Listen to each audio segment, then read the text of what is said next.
Gram panchayat मुड़ाडी के सर्वांगीण विकास के लिए प्रतिबद्ध 5 साल के रुके हुए विकास की कड़ी को आगे बढ़ाने के लिए प्रधान पद के सुयोग्य, कर्मठ, शिक्षित, ईमानदार एवं निर्भीक प्रत्याशी संतोष पासवान, जिनका चुनाव चिन्ह डेस्क, जी हाँ डेस्क पर मोहर लगाकर भारी से भारी मतों से विजयी बनाए।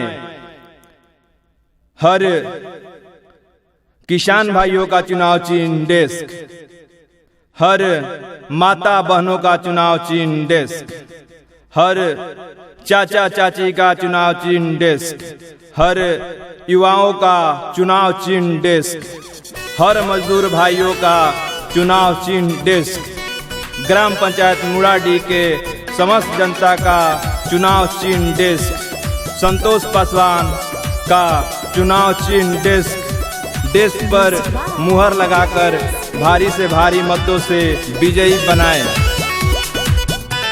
ग्राम प्रधान मुड़ाडी के प्रत्याशी गरीब कमजोर के हुए साथी, सब समस्या के हुई समाधान। प्रधान बने जब संतोष पासवान, साथ बाड़े सब युवा नौजवान। प्रधान बने अब संतोष पासवान। ग्राम प्रधान मुड़ाडी के प्रत्याशी गरीब कमजोर के हुए साथी, सब समस्या के हुई समाधान। प्रधान बने जब संतोष पासवान, साथे बाड़े सब युवा नौजवान। प्रधान बने अब संतोष पासवान। संतोष भैया जिंदाबाद जिंदाबाद जिंदाबाद, क्षेत्र की जनता जिंदाबाद जिंदाबाद जिंदाबाद, देश के चाप जिंदाबाद जिंदाबाद जिंदाबाद।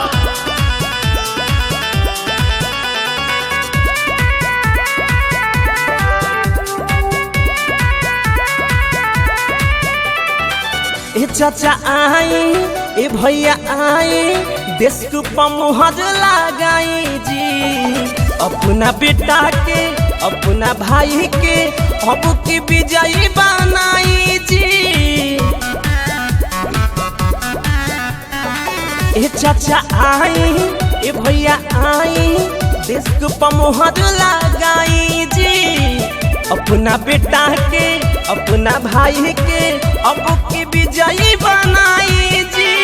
सब कर विकास खातिर बड़े प्रतिबद्ध जी। रउआ लोग से बाबे इहे अनुरोध जी, सब समस्या के होई समाधान।